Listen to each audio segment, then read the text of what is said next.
যায় নিশিথিনীর সাথে, নিশির ডাকে পাড়া জুড়ায়।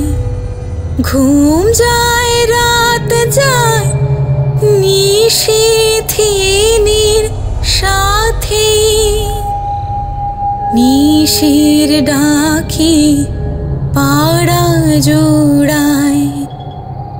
মৃত্যুলীলা আজ রাতে, ওগো মৃত্যুলীলা আজ রাতে।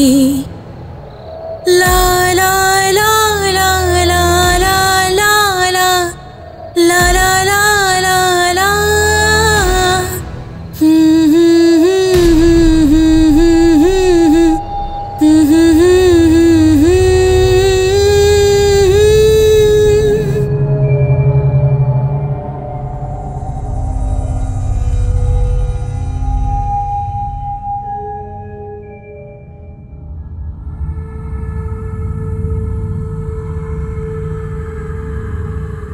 বাঁকুড়া জেলার অদূরেই এক ছোট্ট গ্রাম নিশুতিপুর।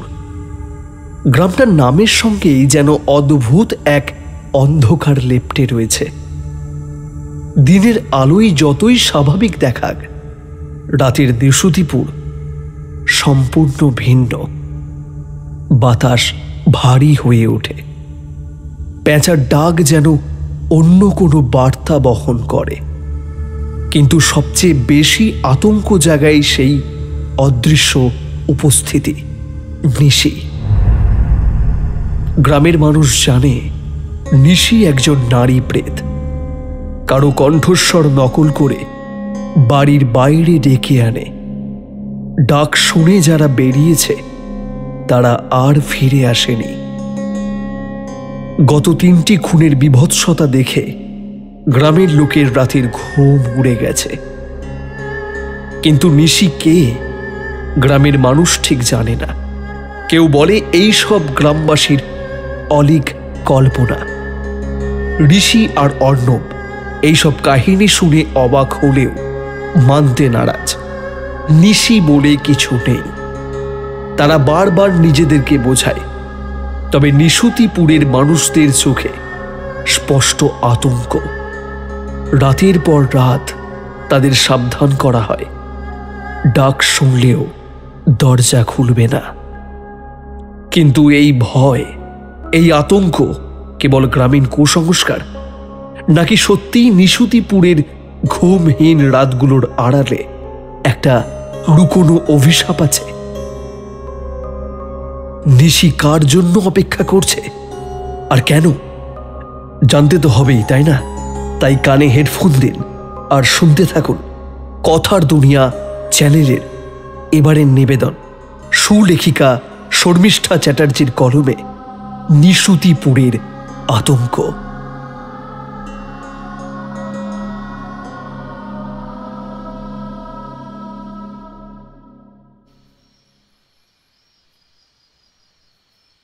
বিশু, এই বিশু, ওঠ। আর কত ঘুমাবি? দেখ ভোর হয়ে আসছে তো। আমার সঙ্গে মল্লিকদের বাগানে আম কুড়োতে যাবি না? খোলা জানলার বাইরে থেকে একটা ফ্যাস ফ্যাসানি গলার আওয়াজ বিশুর কানে ভেসে আসতেই বিশুর ঘুমটা ভেঙে যায়। সে চোখ না খুলে ঘুম জড়ানো গলায় বলে ওঠে, এত রাতে আমার ঘরের জানালাটার বাইরে থেকে কে ডাকছিস রে? কে এলি এত রাতে? আরে আমি রে, আমি তোর বন্ধু যোগু। যোগুর গলা শুনে বিশু চোখ খুলে তার বিছানার পাশে খোলা জানলার দিকে তাকিয়ে দেখে। জানলার বাইরে একটা লম্বা কালো মতো অবয়ব দাঁড়িয়ে আছে ঠিকই, কিন্তু বিশু তার বন্ধু যোগুর মুখটা ঠিক মতো দেখতে পেল না, বাইরে কালো গাঢ় অন্ধকারের জন্য। বাড়ির বাইরে যোগুকে দাঁড়িয়ে থাকতে দেখে বিশু বিছানা ছেড়ে উঠতে উঠতে বলল, দাঁড়া যোগু, আমি আসছি। এই কথা বলে বিশু বাড়ি থেকে বেরিয়ে যায় সেই অন্ধকার গ্রামের কাঁচা পাকা পথ ধরে। ওই কালো লম্বা অবয়বটার পিছন পিছন যেতে থাকে মল্লিকদের আম বাগানের উদ্দেশ্যে।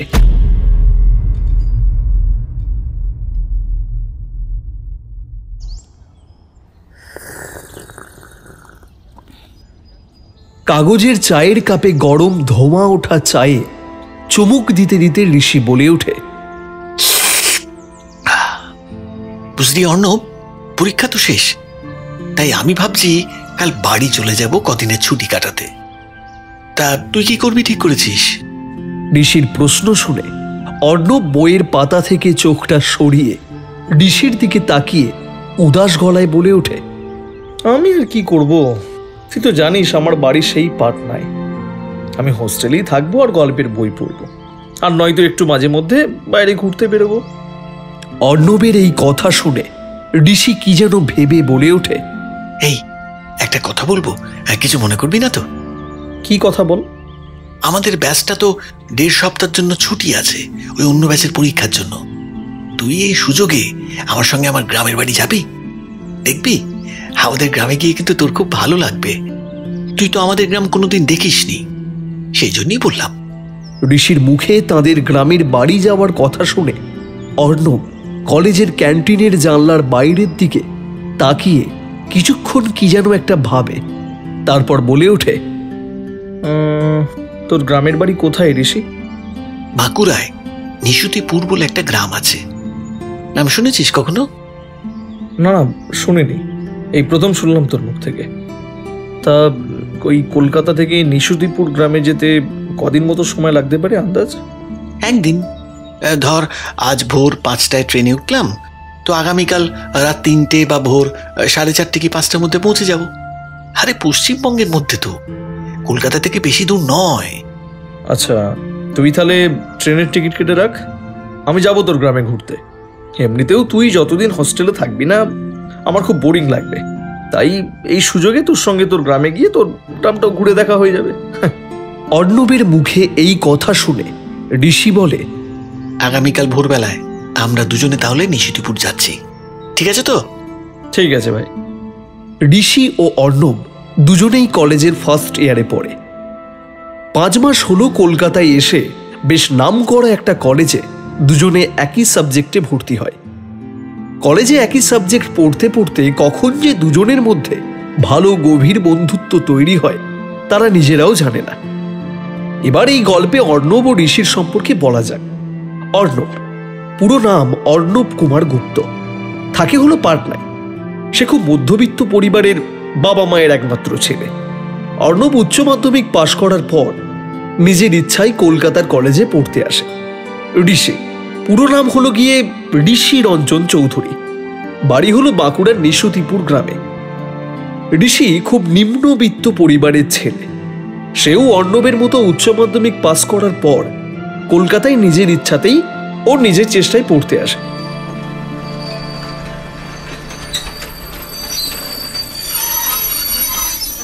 ট্রেনটা নিশুতিপুর স্টেশনে থামতেই ট্রেন থেকে ঋষি ও অর্ণব নেমে পড়ে। ঋষি তার হাত ঘড়ির দিকে তাকিয়ে দেখে ভোর 4টে বাজে। ঘড়িতে ভোর 4টে বাজতে দেখে ঋষি অর্ণবকে বলে ওঠে, আরে আজ ট্রেনটা খুব তাড়াতাড়ি চলে এসেছে। অন্যদিন যখন আসি তখন ট্রেনটা খুব লেট করে, নামতে নামতে 6টা 6:30 বেজে যায়। আজ তুই প্রথমবার আমার সঙ্গে আমাদের গ্রামে এসেছিস বলে হয়তো তাড়াতাড়ি বাড়ি পৌঁছতে পারবো। একদম, এই ভাগ্যটা না খুব ভালো আজ, বুঝলি? ঋষির কথা শুনে অর্ণব অন্ধকার ফাঁকা স্টেশনের চারিদিকে তাকাতে তাকাতে বলে ওঠে, আচ্ছা ঋষি, স্টেশন থেকে তোর বাড়ি কত দূর? আরে বেশি দূর নয় রে অর্ণব, মাত্র 20 মিনিটের রাস্তা, হেঁটেই চলে যাওয়া যাবে। কিন্তু একটা ব্যাপার হলো যে এখন তো এই ভোরবেলায় কোনো ভ্যান রিক্সা পাওয়া যাবে না। এই, তুই হেঁটে যেতে পারবি তো? হ্যাঁ হ্যাঁ, খুব পারবো, মাত্র তো 20 মিনিটের রাস্তা। আচ্ছা বেশ, চল হেঁটেই যাই দুজনে। এরপর ঋষি বেশি দেরি না করে তার বন্ধু অর্ণবকে নিয়ে স্টেশন ছেড়ে বাড়ির পথে রওনা দিতে শুরু করলো। অর্ণব গ্রামের সরু কাঁচা পাকা রাস্তা ধরে হাঁটতে হাঁটতে গ্রামের চারিদিকে তাকিয়ে দেখতে থাকে। গ্রামটা ধীরে ধীরে অন্ধকার পরিবেশ কাটিয়ে আলোক উজ্জ্বল হয়ে উঠছে। ও নানা ধরনের পাখির কল কাকলিতান শোনা যাচ্ছে। এছাড়া গ্রামের দূরের কোনো মসজিদ থেকে আজানের সুর ভেসে আসছে। সেই সঙ্গে গ্রামের পথে 2-4 জন চাষি লাঙল ঘাড়ে করে নিয়ে মাঠের পথে যাচ্ছেন নিজেদের মধ্যে গুনগুন করে কথা বলতে বলতে। এবং গ্রামের সরু রাস্তার পাশের গুমটি চায়ের দোকানগুলো ধীরে ধীরে খুলছে। অর্ণব ঋষির সাথে হাঁটতে হাঁটতে প্রশ্ন করে ওঠে, আচ্ছা ঋষি, তুই গ্রামে এসে কি করিস? অর্ণবের প্রশ্ন শুনে ঋষি হাই তুলতে তুলতে ঘুম জড়ানো গলায় বলে ওঠে, কি আর করবো বল, গ্রামে এসে মায়ের হাতে ভালো ভালো রান্না করা খাবার খাই, আর তারপর আয়েশ করে ঘুমোই। এই মাঝে মধ্যে আমার প্রিয় বন্ধু রজতের সঙ্গে আমাদের ওই পাড়ার 4 মাথার মোড়ে শম্ভুদাদার চায়ের দোকান রয়েছে, সেখানেই কি আড্ডা মারি। নয়তো ওই আমাদের বাড়ি থেকে একটু দূরে মণ্ডল পাড়া বলে একটা পাড়া আছে, সেই পাড়ায় একটা বড় ঝিল আছে। সেই ঝিলে গিয়ে আমি আর রজত মাঝে মধ্যে বিকেলে গিয়ে মাছ ধরি, আর সেই মাছ দুজনে ভারী নিয়ে এসে ভাগ করে রান্না করে খাই। বাহ, খুব ভালো তোদের এই গ্রামের জীবন, কত সাদাসিধে, কোনো ঘোরপ্যাচ নেই।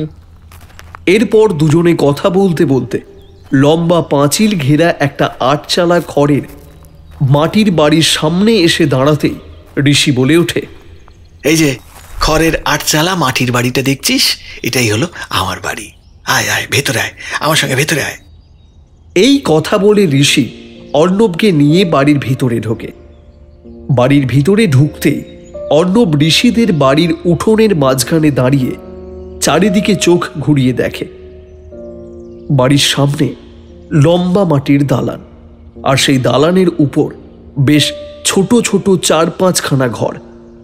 এছাড়া উঠোনের বাঁ দিকে বড় একটা ধানের গোলা, আর সেই ধানের গোলার পাশে একটা গোয়াল ঘর। সেই গোয়াল ঘরে 2-3খানা গরুও রয়েছে। উঠোনের ডান দিকে একদম কোণে একটা ছোট ইদারা, ইদারার পাশে একটা ছোট খামার বাড়ি, এবং সেই খামার বাড়ির ভিতর থেকে মুরগির কড়কড় আওয়াজ শোনা যাচ্ছে। এছাড়া উঠোনের মাঝখানে ছোট একটা মাটির তুলসী মঞ্চ।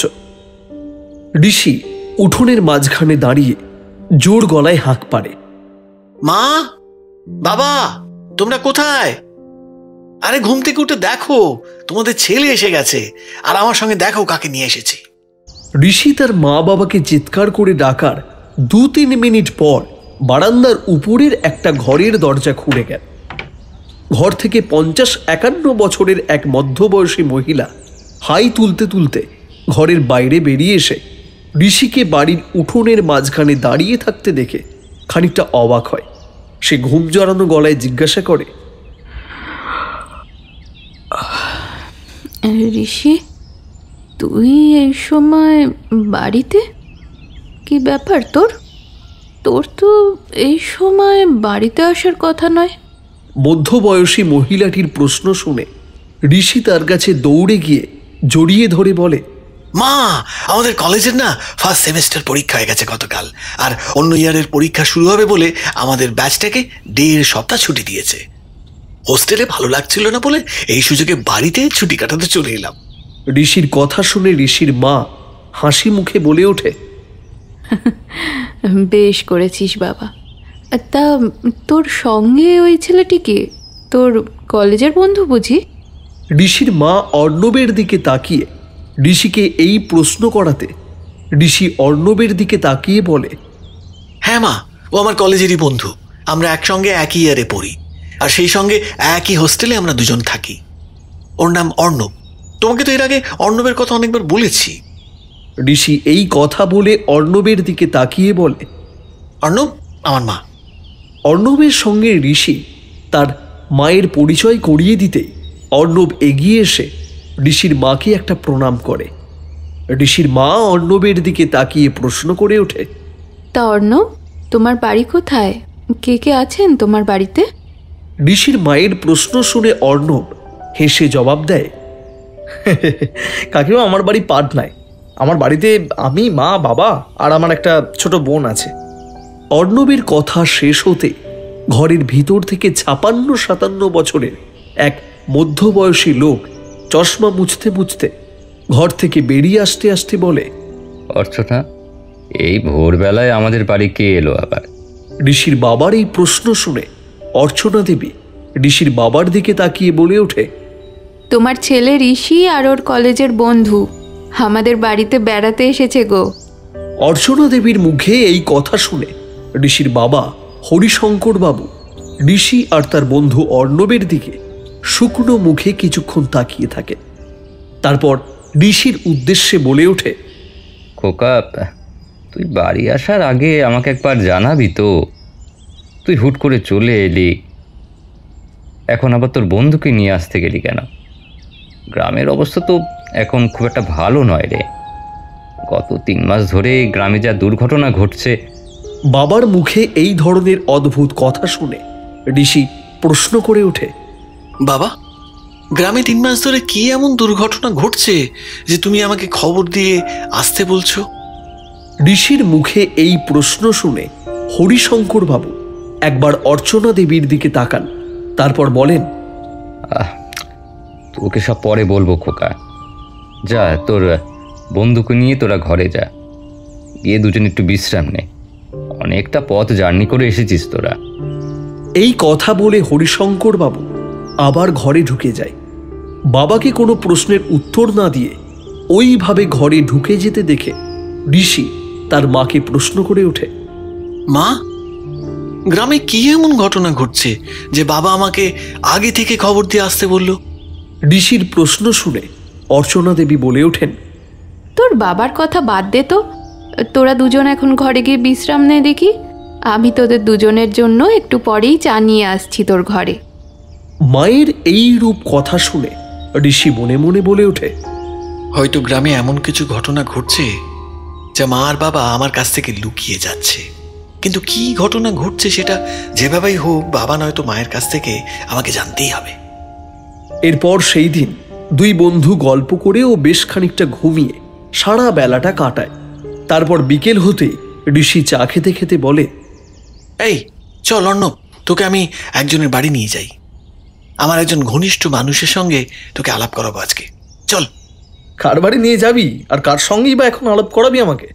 আজ ভোরবেলায় তোকে রজতের নাম বলেছিলাম, তোর মনে আছে? হ্যাঁ মনে আছে। তা তুই ওর সঙ্গে আমাকে আলাপ করাবি নাকি এখন?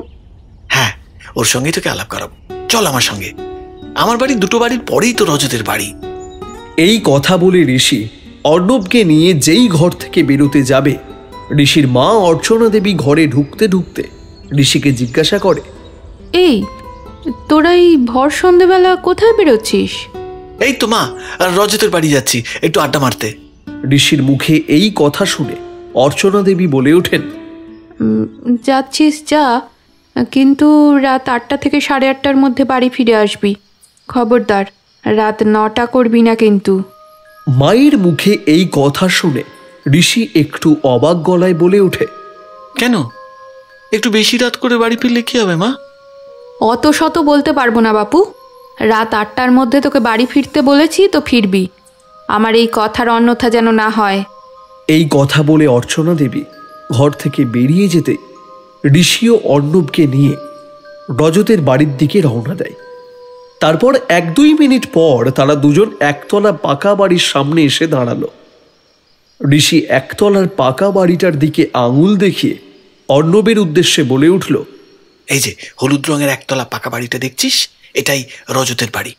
দাঁড়া দাঁড়া, ওকে ডাকি। এই কথা বলে ঋষি রজতের বাড়ির সামনে দাঁড়িয়ে চিৎকার করে রজতের নাম ধরে ডাকতে শুরু করে, রজত, এই রজত, আরে দেখ না আমি এসেছি। ওই তুই কোথায়? ঋষির চিৎকার শুনে বাড়ির ভিতর থেকে 30-31 বছরের এক বিবাহিত মহিলা বেরিয়ে আসেন। বাড়ির সামনে ঋষিকে দাঁড়িয়ে থাকতে দেখে সেই মহিলা হাসি মুখে বলে ওঠে, বাড়ির ভিতর থেকে গলা শুনেই বুঝতে পেরেছি তুমি এসেছো, কিন্তু ঠাকুরপো তো এখন বাড়ি নেই ঋষি। তুমি আসার 5 মিনিট আগে ও শম্ভুদার চায়ের দোকানে খেতে চলে গেল। তুমি যাও, ও ওখানেই আছে। রজতের বৌদির মুখে এই কথা শুনে ঋষি বলে, আচ্ছা ঠিক আছে বৌদি।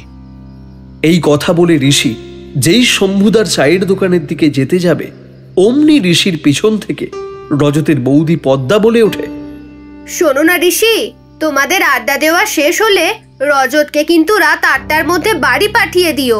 গ্রামের অবস্থা কিন্তু ভালো নয়। রজতের বৌদির মুখে এই কথা শুনে ঋষি চিন্তিত গলায় জিজ্ঞাসা করে, গ্রামের অবস্থা ভালো নয় কেন গো? কি হয়েছে গ্রামে? বৌদি বলো তো একটু আমাকে।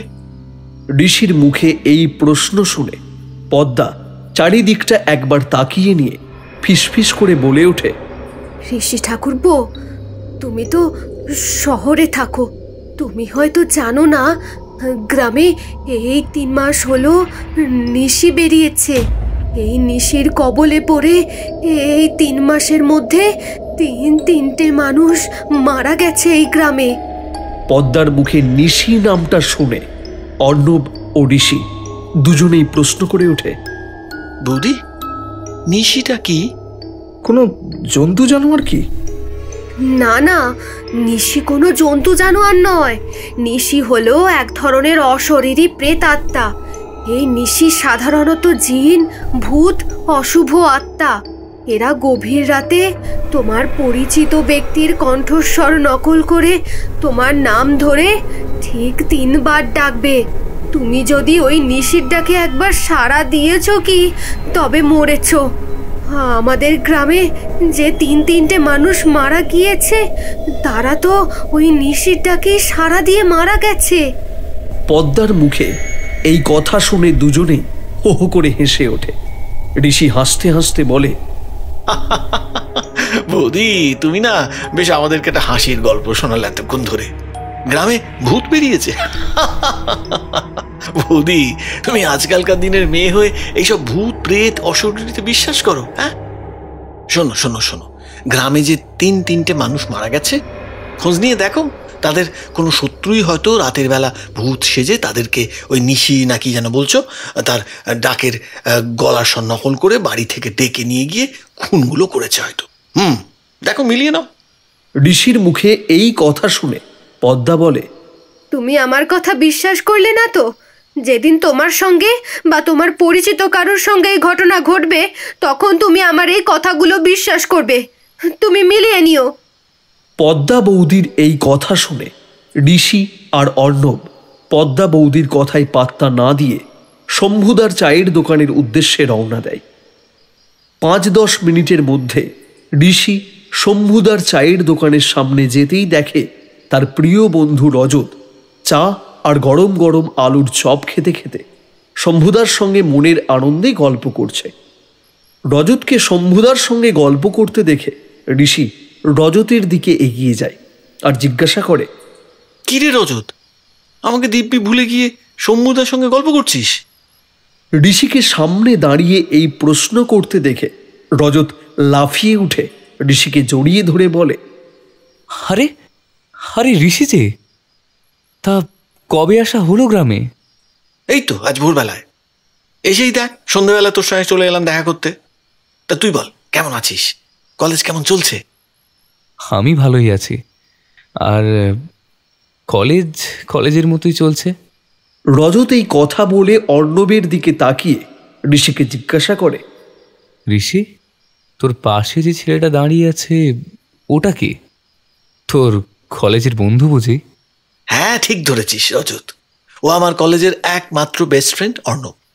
ও তাকে পাটনায় পরীক্ষার পর ছুটি পড়েছে বলে ওকে আমার সঙ্গে আমাদের গ্রামে নিয়ে এলাম। হ্যাঁ, ভালোই করেছিস। অর্ণব ও রজত এদের দুজনের মধ্যে পরিচয় হওয়ার পর ঋষি আয়েশ করে শম্ভুদার চায়ের দোকানের বাইরে একটা বেঞ্চিতে বসতেই রজত বলে ওঠে, আচ্ছা ঋষি, তুই এবার কদিনের জন্য বাড়ি এসেছিস রে? এই 1 সপ্তাহের জন্য। কেন রে, তোর মাথায় কিছু প্ল্যান করছে নাকি? ঠিক ধরেছিস, আমার মাথায় একটা জব্বর প্ল্যান ঘুরছে। রজতের মুখে এই কথা শুনে ঋষি উত্তেজিত কণ্ঠে জিজ্ঞাসা করে, এই কি প্ল্যান? বল না বল না, এই বল আমাকে। তুই তো 1 সপ্তাহ আছিস। মণ্ডলপাড়ায় যে বড় ঝিলটা আছে, ওই ঝিলে এই ভরা বর্ষাকালে বেশ ভালো ভালো মাছ পাওয়া যায়। একদিন ধরতে যাবি? হ্যাঁ, ধরতে গেলেই হয়। এই তা কবে কখন যাবি বল? কাল বিকেলে যাবি? ঋষি ও রজতের কথা বলার মাঝে অর্ণব বলে ওঠে, আমি একটা কথা বলবো, কিছু মনে করবি না তো ঋষি? কি কথা বল অর্ণব? আমরা বিকেলে না গিয়ে যদি আজ ভোরবেলায় যাই, ওই ধর 4টে কি 4:30 নাগাদ, তাহলে কেমন হয়? আসলে আমি কোনোদিনও গ্রামের ভোরবেলা দেখিনি। বাবা মায়ের মুখে শুনেছি যে গ্রামের ভোরবেলার প্রাকৃতিক পরিবেশ নাকি খুব সুন্দর হয়। অর্ণবের এই কথা শুনে রজত ঋষির উদ্দেশ্যে বলে ওঠে, ঋষি, অর্ণব কিন্তু কথাটা মন্দ বলেনি। তাহলে চল আজ ওই ভোর 4টে 4:30 নাগাদ মণ্ডল পাড়ার ওই ঝিলে 3 জনে মাছ ধরতে যাই। রজতের কথা শুনে অর্ণব ও ঋষি দুজনেই একসঙ্গে সম্মতি যেই দিতে যাবে, হঠাৎ সেই সময় চায়ের দোকানের মালিক শম্ভু ওদের 3 জনের উদ্দেশ্যে বলে ওঠে, তোমাদের বিকেলে মাছ ধরতে যাওয়ার কথা ছিল না? তা তোমরা ভোরবেলা যাবে বলছো কেনে? এত ভোরবেলায় তোমরা 3 জন বাড়ি থেকে বেরিয়েও না জানো? এই গ্রামের অবস্থা 3 মাস হলো যাকে বলে একদম ভালো নেই। যে কেউ রাতে বা ভোরবেলায় কোনো কাজে বাড়ি থেকে বেরোলে নিজের কবলে মারা পড়ছে। শম্ভুদার মুখে এই কথা শুনে রজত একটু বিরক্ত হয়ে বলে ওঠে, উফ শম্ভুদা, তুমি আবার সেই এক নিশির ডাক নিয়ে শুরু করলে। এইদিকে বাড়িতে নিশির ডাক নিয়ে সারাক্ষণ এমন আলোচনা শুরু করেছো যে এখন আমার বাড়িতে থাকাই দুষ্কর হয়ে উঠেছে। এই দেখো দেখো, আর আর শুরু করো না প্লিজ, আর শুরু করো না, নাহলে তোমার ওই দোকানে রোজ রোজ চা খেতে আসা কিন্তু আমি বন্ধ করে দেবো। শম্ভুদার মুখে নিশির ডাক নামটা শুনে ঋষি বলে ওঠে, এই শম্ভুদা, তোমার দোকানে আসার আগে রজতকে যখন ওর বাড়িতে ডাকতে গেছিলাম, ওর বৌদির মুখে নিশির ডাক নামটা শুনলাম, এখন তোমার মুখে ওই নামটা শুনছি। এই নিশির কেসটা কি বলো তো? হ্যাঁ, এই নিশির কবলে পড়ে নাকি আমাদের গ্রামে 3-3টে মানুষ মারা গেছে। এই খবর কি সত্যি? হ্যাঁ গো, এই খবর একদম সত্যি। আর রজতের বৌদি যে খবর তোমায় দিয়েছে সেটাও সত্যি। এই গ্রামে 3 জন মানুষ নিশির কবলে মারা পড়েছে। আর তুমি এই গায়ের বিশু গোয়েলার নাম শুনেছ? ওই যার গ্রামের বাজারে একটা বড় দুধের দোকান আছে।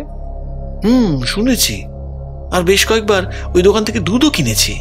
হ্যাঁ ওই, আর তুমি আসার 1 সপ্তাহ আগে ওই বিশু গোয়েলাও নিশির কবলে মারা পড়েছে। শম্ভুদার মুখে বিশু গোয়ালার মৃত্যুর খবর শুনে ঋষি উত্তেজিত কণ্ঠে জিজ্ঞাসা করে, কিভাবে বিশু কাকা মারা গেছে? তুমি কি কিছু শুনেছো শম্ভুদা? না শুনিনি, তবে ওর লাশটা সরাসরি দেখেছিলাম। তুই তো জানিসই প্রতিদিন ভোর 5টা 5:30 নাগাদ আমাকে এই চায়ের দোকানটা খুলতে হয়। সেদিন ছিল শুক্রবার। আমি সেদিন ভোর 5টা 5:30 নাগাদ বাড়ি থেকে যখন বেরিয়ে আসি, তখন বাইরে সবে সূর্যের আলো ফুটতে শুরু করেছে। গ্রামের আলো আঁধারি পথ দিয়ে যখন আসছি, হঠাৎ আমার চোখ গেল ওই পরিত্যক্ত ক্লাব ঘরের পাশে, ওই যেখানে বাঁশ বাগানটা আছে না, ওই বাঁশ বাগানের দিকে। ওই বাঁশ বাগানের দিকে আমার চোখ যেতেই আমি দেখি ওই বাঁশ বাগানের সামনে কি একটা জিনিস উপর হয়ে পড়ে আছে, আর ওই জিনিসটার ওপরে মাছি ভনভন করছে। আমি এই দৃশ্য দেখে বাঁশ বাগানের সামনের দিকে এগোতেই দেখি একটা মানুষ উপর হয়ে পড়ে আছে, কিন্তু তার মুখটা দেখা যাচ্ছে না। চারিদিকে রক্তাক্ত অবস্থা। তো এবার বাঁশ বাগানের সামনে ওই রকম একটা রক্তাক্ত মানুষকে দেখে আমি ভয়ে চিৎকার করে উঠি। আমার চিৎকার চেঁচামেচি শুনে এই তখন গ্রামের পথ দিয়ে যারা হেঁটে আসছিল সবাই ছুটে এলো। তাদের মধ্যে একজন মৃতদেহটা সোজা করে শোয়াতেই আমি দেখি বিশু গোয়েলাকে কে বা কারা ওই নৃশংসভাবে হত্যা করে বাঁশ বাগানের সামনে ফেলে দিয়ে গেছে। বিশু গোয়েলার মৃতদেহটা দেখে আমরা সবাই ভাবি বিশু গোয়েলার বাজারে কোনো শত্রুর বা পরিবারে কোনো শত্রুর ছিল, তারাই হয়তো এই কাজগুলো করেছে। কিন্তু বিশু গোয়েলার মৃত্যুর পর গ্রামে যখন আরও লোক বিশু গোয়েলার মতো গ্রামের ঝোপে জঙ্গলে পুকুরে পাওয়া গেল, তখন আমাদের গাঁয়ের বাসিন্দাদের বুঝতে অসুবিধা হলো না যে গায়ে নিশি বেরিয়েছে। আর জানো তো ঋষি, গ্রামের কেউ কেউ নিশির ডাকও শুনেছে। কি সুরেলা মিষ্টি কণ্ঠ তার, যে একবার ওই নিশির কণ্ঠ শুনবে যে মন্ত্রমুগ্ধের মতো নিশির ডাকে সাড়া দিয়ে বাড়ি থেকে বেরিয়ে পড়বে। গ্রামে এইরকম নিশির ডাকে সাড়া দিয়ে নিশির কবলে মানুষ মরার পর থেকে তো গ্রামের লোক ওই 7:30 8টার পর আর কেউ বাড়ি থেকে বেরোচ্ছে না। আর যাদের বাজারে দোকানপাট আছে তারাও ওই সন্ধ্যে 7:30টার মধ্যে দোকান বন্ধ করে নিশির ভয়ে বাড়ি চলে আসছে তাড়াতাড়ি। আবার সেই বাড়ি থেকে বেরোচ্ছে ভোর 5:30 6টা নাগাদ। কেউ ভোরের আলো ফোটানো অবধি বাড়ি থেকে বেরোচ্ছে না যাকে বলে। তাই তোমাদের ভালো কথা বলছি, শোনো, তোমাদের 3 জনের যদি প্রাণের মায়া থাকে তাহলে ওই কাল 4টে বা 4:30 নাগাদ দয়া করে মাছ ধরতে বেরিও না। বুড়ো মানুষের কথাটা শোনো। বিশু গোয়ালার মৃত্যুর ঘটনা শুনে 3 জন 3 জনের মুখের দিকে তাকায় ঠিকই, কিন্তু শম্ভুদার সামনে মাছ ধরার বিষয় নিয়ে আর কোনো কিছু তারা আলোচনা করে না। এরপর ওরা 3 জন শম্ভুদার হাতের গরম গরম চা আর গরম গরম তেলে ভাজা খেয়ে রাত 8টার মধ্যে বাড়ির পথে রওনা দেয়। ঋষি ও অর্ণব বাড়ি ঢোকার মুখে রজত ওদের দুজনকে বলে ওঠে, এই বেবি শোন ঋষি, আমি ভোর 4টে নাগাদ তোর বাড়ির পিছনে যে বাগানটা আছে না, ওই বাগানে গিয়ে তোর ঘরের জানলা দিয়ে ফিস ফিস করে ডাকবো। আমি কিন্তু ডাকার সঙ্গে সঙ্গেই তোরা খুব চুপিসারে বেরিয়ে আসবি। 1 মুহূর্ত কিন্তু যেন দেরি না হয়। আচ্ছা আচ্ছা আচ্ছা, ঠিক আছে ঠিক আছে রজত। এরপর রাত 10টা বাজতেই ঋষি ও অর্ণব খাওয়া দাওয়া করে ঘরে আসতেই ঋষি দেখে তার মা সব জানালাগুলো বন্ধ করছে একে একে। মাকে ঘরের জানলাগুলো বন্ধ করতে দেখে ঋষি অর্চনা দেবীকে জিজ্ঞাসা করে, মা, তুমি ঘরের দরজা জানলাগুলো সব বন্ধ করছো কেন? আরে বাবা, আমাদের তো গরম লাগবে। ঋষির মুখে এই প্রশ্ন শুনে অর্চনা দেবী জানলার দিকে তাকিয়ে ভয়ার্ত গলায় বলে ওঠেন, শোন বাবু, মাঝরাতে যদি আমার বা তোর বাবার গলায় বা তোর গ্রামের যেসব বন্ধু আছে তাদের কারোর গলায় যদি কেউ ডাকে জানলার বাইরে দিয়ে, খবরদার কিন্তু জানলা খুলবি না। খুললেই কিন্তু বিপদ। ও কিন্তু রাত হলেই বেরোয়, আর ওর মায়া দিয়ে যাকে ডাকে সেই ওর বশে চলে যায়। তারপর তাকে কাছে ডেকে সব শেষে মেরে ফেলে, যেমন যেমন আমাদের পাশের বাড়ির রানাকে মেরে ফেলেছে। রানাদা মারা গেছে? কিভাবে, কবে বলো? কিভাবে আবার? ওই নিশিভূত ওকে মায়ায় ভুলিয়ে নিয়ে গিয়ে মেরে ফেলেছে। ওই তো আজ থেকে ওই 1 মাস আগে আমি তখন সবে ঘুম থেকে উঠে গোয়ালে গরুগুলোকে খড় বিচুলি খেতে দিচ্ছি, হঠাৎ রানার মা মহুয়াদির চিৎকার আর কান্নার আওয়াজ শুনতে পাই। আমি মহুয়াদির চিৎকার আর কান্নার আওয়াজ শুনে সঙ্গে সঙ্গে ওদের বাড়ির দিকে ছুটে যাই। ছুটে গিয়ে দেখি ওদের বাড়ির উঠোনের মাঝখানে রানার রক্তাক্ত ক্ষতবিক্ষত মৃতদেহটা পড়ে আছে, আর মহুয়াদি রানার মৃতদেহের সামনে বসে হাউ হাউ করে কাঁদতে কাঁদতে বলছে, ওই নিশি আর কতজন মায়ের কোল খালি করবে কে জানে। রানার রক্তাক্ত ওরকম ক্ষতবিক্ষত মৃতদেহটা উঠোনের মাঝখানে পড়ে থাকতে দেখে আমার তো ভয়ে বুক কেঁপে ওঠে। আমি রানার দাদা সমীরকে তখন জিজ্ঞেস করি, সমীর রানাকে এইরকম নৃশংসভাবে খুন করলো কে? আর ওর বডি তোমরা কোথায় পেলে? আমার প্রশ্ন শুনে সমীর তখন শুকনো গলায় উত্তর দেয়, জানি না কাকিমা, ভাইকে কে বা কারা এইরকম নৃশংসভাবে খুন করলো। আর আমাদের গ্রামের শেষ মাথার বাঁদিকে যে পরিত্যক্ত শ্মশানটা আছে না, ওই পরিত্যক্ত শ্মশান থেকেই ভাইয়ের মৃতদেহটা পাওয়া গেছে। এই খবরটা রতনডোম এসেই আমাদের দিয়েছে। ও তখন একটা মরা পুড়িয়ে সবে বাড়ি ফিরছিল। রানা মারা যাওয়ার পর এই গ্রামে আরও 2 জন মারা যায়। একজন বিশু গোয়ালা আর একজনও এই গ্রামেরই, ঠিক চিনি না। তাদেরও মৃতদেহ হয় জঙ্গলে আর নয়তো পুকুরের জলে পাওয়া গেছে। তাই ভালো কথা বলছি তোদের দুজনকে, মাঝরাতে চেনা গলায় কেউ ডাকলে বাড়ি থেকে খবরদার বেরোবি না। বেরোলেই কিন্তু বিপদ তোদের ওপর ঝাঁপিয়ে পড়বে। অর্চনা দেবীর এই কথা শুনে অর্ণব ও ঋষি দুজনের দিকে তাকায় ঠিকই, কিন্তু অর্চনা দেবীকে ভোর রাতে মাছ ধরতে যাবার প্ল্যানটা বলে না। এরপর অর্চনা দেবী ঋষির ঘরের সব জানলা বন্ধ করে ঘর থেকে বেরিয়ে যেতে ঋষি ফোনে অ্যালার্ম দিতে দিতে অর্ণবকে বলে, অর্ণব, তোর ফোনে ভোর 4টে নাগাদ অ্যালার্ম দিয়ে রাখতো, যাতে বাজলে আমাদের ঘুমটা ভেঙে যায়। দিচ্ছি, দাঁড়া। এরপর দুজনে ফোনে অ্যালার্ম দিয়ে কিছুক্ষণ গল্প করে রাত 11টা, 11:30 নাগাদ ঘুমিয়ে পড়ে।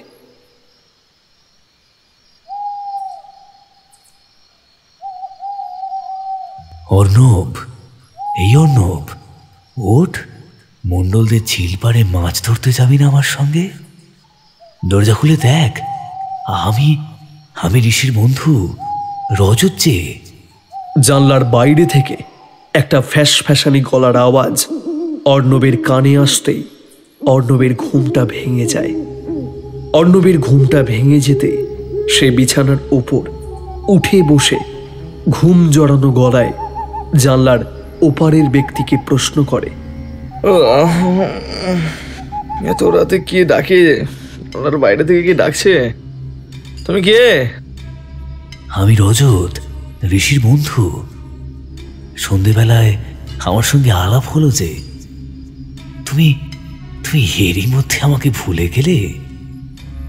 বন্ধ জানলার ওপারের ব্যক্তিটির কথা শুনে অর্ণব সঙ্গে সঙ্গে বিছানা ছেড়ে উঠে জানালা খুলতেই দেখে ঋষিদের বাড়ির পিছনে যে ছোট বাগানটা আছে সেই বাগানে ঋষির ঘরের জানলা থেকে কিছুটা দূরে একটা কালো লম্বা মতো ছায়া মূর্তি দাঁড়িয়ে আছে বাগানের অন্ধকারের মধ্যে। কিন্তু বাইরে গাঢ় অন্ধকার থাকার জন্য অর্ণব রজতের মুখটা ভালো করে দেখতে পেল না। অর্ণবকে জানলা খুলতে দেখে বাগানের মধ্যে দাঁড়িয়ে থাকা সেই লম্বা কালো ছায়া মূর্তি অর্ণবের উদ্দেশ্যে ফ্যাস ফ্যাসে গলায় বলে ওঠে, এই অর্ণব, আয় আমার সঙ্গে, মাছ ধরতে যাবি না? একটু পরে সূর্যের আলো ফুটে গেলে মাছ ধরতে কিন্তু আর যাওয়া হবে না। জানলার বাইরে থেকে রজতের এই কথা শুনে অর্ণব জানালা দিয়ে আকাশের দিকে তাকিয়ে বলে, এই তো একটু আগে ঘুমোলাম, এরই মধ্যে ভোর হয়ে গেল। বাবা, হ্যাঁ রে, একটু পরেই সূর্যের আলো ফুটে উঠবে পূর্ব দিগন্তে। তাই আর দেরি করিস না, আয় আমার সঙ্গে, আয়। আমরা দুজনে মিলে মন্ডল পাড়ার বড় ঝিলে গিয়ে অনেক অনেক মাছ ধরবো। রজতের এই কথা শুনে অর্ণব ঘুমন্ত ঋষির দিকে তাকিয়ে বলে, ঋষি যাবে না আমাদের সঙ্গে? না, ওর যাওয়ার দরকার নেই, ও ঘুমাচ্ছে, ঘুমাক। চল, তুই আর আমি যাই, এই বেশি দেরি করিস না, আয়, চলে আয়। রজতের এই কথা শুনে অর্ণব মন্ত্রমুগ্ধের মতো বলে ওঠে, দাঁড়াও রজত, আমি আসছি। এই কথা বলে অর্ণব ঘরের দরজা খুলে মন্ত্রমুগ্ধের মতো সেই কালো লম্বা ছায়া মূর্তিটার পিছন পিছন ঋষির বাড়ি ছেড়ে মণ্ডল পাড়ায় ঝিলের উদ্দেশ্যে রওনা দেয়।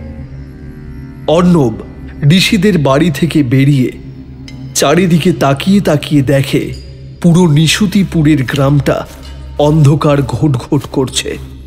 সেই সঙ্গে ধীরে ধীরে ঝোড়ো হাওয়া বইতে শুরু করেছে। অর্ণব রজতের সঙ্গে গ্রামের পথ দিয়ে হাঁটতে হাঁটতে আকাশের দিকে তাকিয়ে বলে, আকাশে তো ঘন কালো মেঘ জমেছে দেখছি, যদি এক্ষুনি বৃষ্টি নামে তাহলে কি হবে? আর তো মাছ ধরা হবে না আমাদের। অর্ণবের মুখে এই কথা শুনে সামনে হেঁটে যাওয়া লম্বা কালো ছায়া মূর্তিটা বলে ওঠে, বৃষ্টি নামলেই তো মজা, বৃষ্টিতে ভিজতে ভিজতে কত মাছ ধরতে পারবো। আমার তো বৃষ্টিতে ভিজতে ভিজতে মাছ ধরতে খুব মজা লাগে।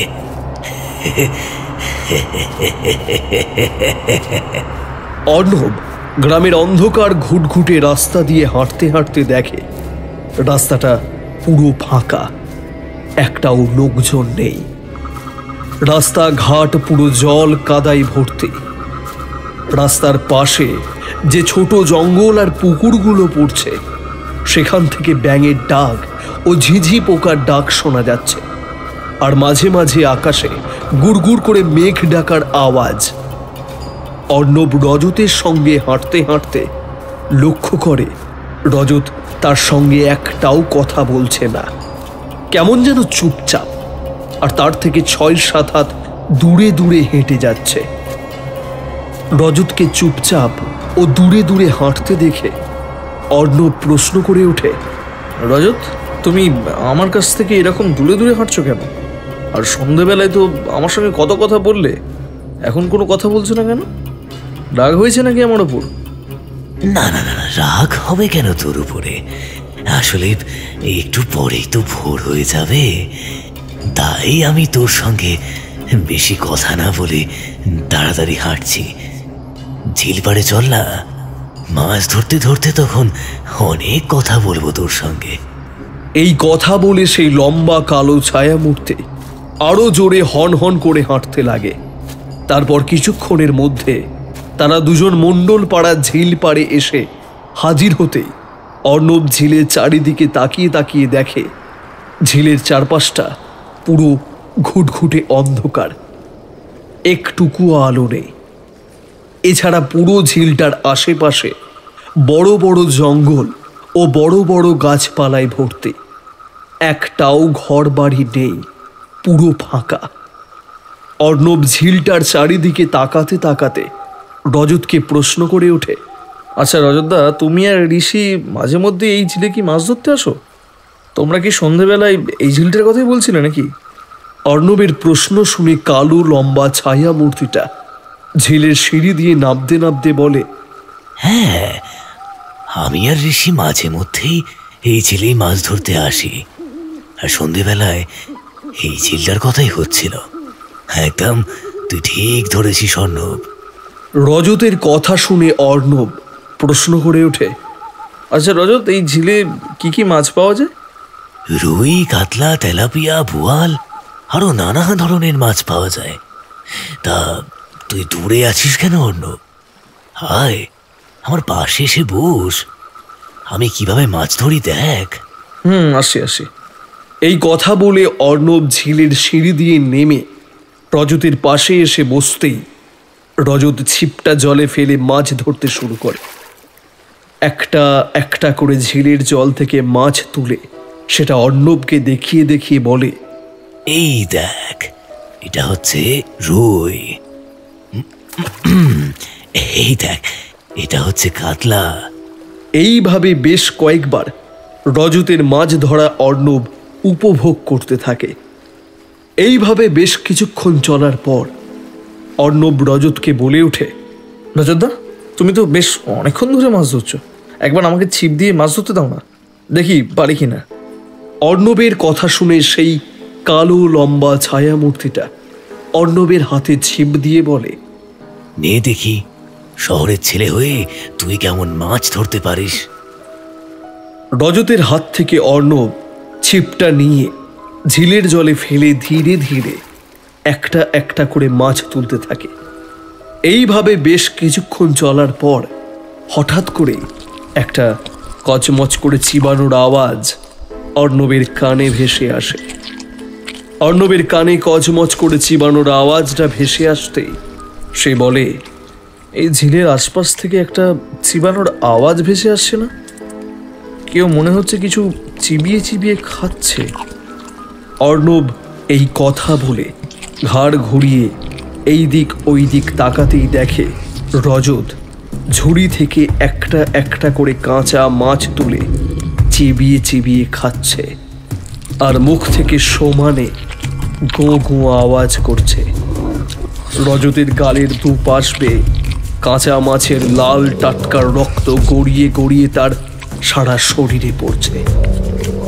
রজতকে কাঁচা মাছ ওইভাবে চিবিয়ে চিবিয়ে খেতে দেখে অর্ণবের দু চোখ কপালে উঠে যায় ভয়ে, আর সে তখন কাঁপা কাঁপা গলায় বলে, রজত, তুমি এইরকম কাঁচা মাছগুলো চিবিয়ে চিবিয়ে খাচ্ছ কেন?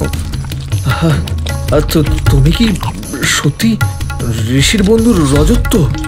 অর্ণবের এই কথা শুনে সেই কালো লম্বা ছায়া মূর্তিটা অর্ণবের দিকে ধীরে ধীরে তাকাতেই অর্ণব আকাশে বিদ্যুৎ চমকানোর আলোতে দেখে এতক্ষণ ধরে সে যাকে রজত ভেবে যার সঙ্গে ঝিলে বসে মাছ ধরছিল সে রজত নয়, তার জায়গায় ভয়ঙ্কর বিভৎস চেহারাধারী একটা লম্বা নারী বসে আছে। সেই নারীটার মুখটা পুরো কালো, চোখের মণি বলে কিছু নেই। তার জায়গায় দুটো বড় বড় সাদা সাদা গর্ত, আর সেই গর্তগুলো থেকে সাদা তরলের মতো কি একটা জিনিস চুইয়ে চুইয়ে পড়ছে। আর সারা হাত পা জুড়ে কালো লম্বা লম্বা রোম, সেই সঙ্গে হাত পায়ের নখগুলো কালো বড় বড়। অর্ণব ওই প্রশ্ন করাতে সেই লোমশ কালো লম্বা মূর্তিটি একটা বিশ্রী হাসি হাসতে হাসতে অর্ণবের দিকে ধীরে ধীরে এগিয়ে আসতে থাকে।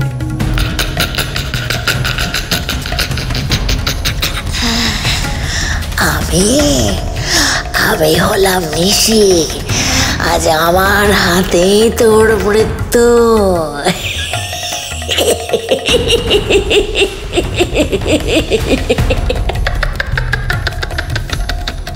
এই কথা বলতে বলতে সেই কালো লম্বা ছায়া মূর্তিটা অর্ণবের ঘাড়ে যেই লাফাতে যাবে, অমনি অর্ণব ঝিলের জলে ঝাঁপিয়ে পড়ে আর চিৎকার করে বলতে থাকে, কে আছো? বাঁচাও, বাঁচাও, আমাকে বাঁচাও! নিশি, নিশি আমাকে মেরে ফেললো! কে আছো? বাঁচাও, বাঁচাও আমাকে! নিশি, নিশি আমাকে মেরে ফেললো, মেরে ফেললো আমাকে!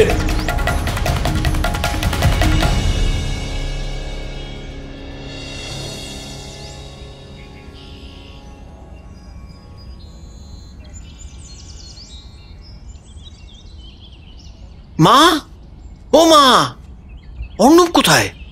ওকে বাড়ির কোথাও দেখেছো? ঋষির চিৎকার শুনে অর্চনা দেবী রান্নাঘর থেকে বেরিয়ে আসতে আসতে বলে, কি রে, কি হয়েছেটা কি খোকা? এই সাত সকালে ঘুম থেকে উঠে ষাঁড়ের মতো চিৎকার করছিস কেন? অর্চনা দেবীর প্রশ্ন শুনে ঋষি উত্তেজিত কণ্ঠে বলে, মা, তুমি অর্ণবকে দেখেছো বাড়ির কোথাও? আরে দেখো না, ঘুম থেকে উঠে দেখি অর্ণব আমার পাশে শুয়ে নেই। আমার পাশে ওকে দেখতে না পেয়ে আমি ওকে সারা বাড়ি তন্ন তন্ন করে খুঁজেছি, কিন্তু বাড়ির কোথাও নেই। তুমি ওকে দেখেছো? না তো, আমি তো ঘুম থেকে উঠে ওকে কোথাও দেখিনি। দেখ, হয়তো গ্রামটা ঘুরে দেখতে বেরিয়েছে এই সাত সকালে। ও তো নতুন এসেছে, কোনোদিনও গ্রাম দেখেনি, তাই হয়তো আমাদের না ডেকে নিজের মতোই গ্রাম দেখতে বেরিয়েছে। অর্চনা দেবীর এই কথা শেষ হতেই বাইরে থেকে কিছু লোকের চিৎকার চেঁচামেচি শোনা যায়। বাড়ির বাইরে থেকে গ্রামের লোকেদের চিৎকার চেঁচামেচির আওয়াজ শুনে অর্চনা দেবী ও ঋষি সঙ্গে সঙ্গে বাড়ির বাইরে ছুটে যায় আর শোনে গ্রামের লোকেরা নিজেদের মধ্যে বলা বলি করছে, আবার আজ ভোরবেলায় মণ্ডলপাড়ায় যে বড় ঝিলটা আছে না, ওই ঝিলে একটা মৃতদেহ পাওয়া গেছে, কিন্তু মৃতদেহটা কার ঠিক বোঝা যাচ্ছে না। মনে হয় এই গ্রামের কারণ না। গ্রামের বাসিন্দাদের কথোপকথন শুনে ঋষি ও অর্চনা দেবী বেশি দেরি না করে সঙ্গে সঙ্গে মণ্ডলপাড়ার বড় ঝিলের উদ্দেশ্যে ছুটে যায়। গিয়ে দেখে ঝিল পাড়ের সামনে গ্রামের কতগুলো বাসিন্দা ভিড় করে দাঁড়িয়ে আছে আর নিজেদের মধ্যে ফিসফিস করে কি যেন কথা বলছে। ঝিলের সামনে গ্রামের বাসিন্দাদের ভিড় দেখে ঋষি অর্চনা দেবীর হাতটা চেপে ধরে ভয়ার্ত কাঁপা কাঁপা গলায় বলে ওঠে, মা, আমার আমার খুব ভয় করছে মা। অর্ণবের কিছু হলো না তো? ওর যদি কিছু হয় আমি আমি ওর বাবা মার কাছে মুখ দেখাবো কি করে? ও মা, কিছু বলো না মা, ও মা। ঋষির কথা শুনে অর্চনা দেবী বলে ওঠে, খোকা, খোকা, ভগবানকে ডাক, অর্ণবের যেন কোনো ক্ষতি না হয়।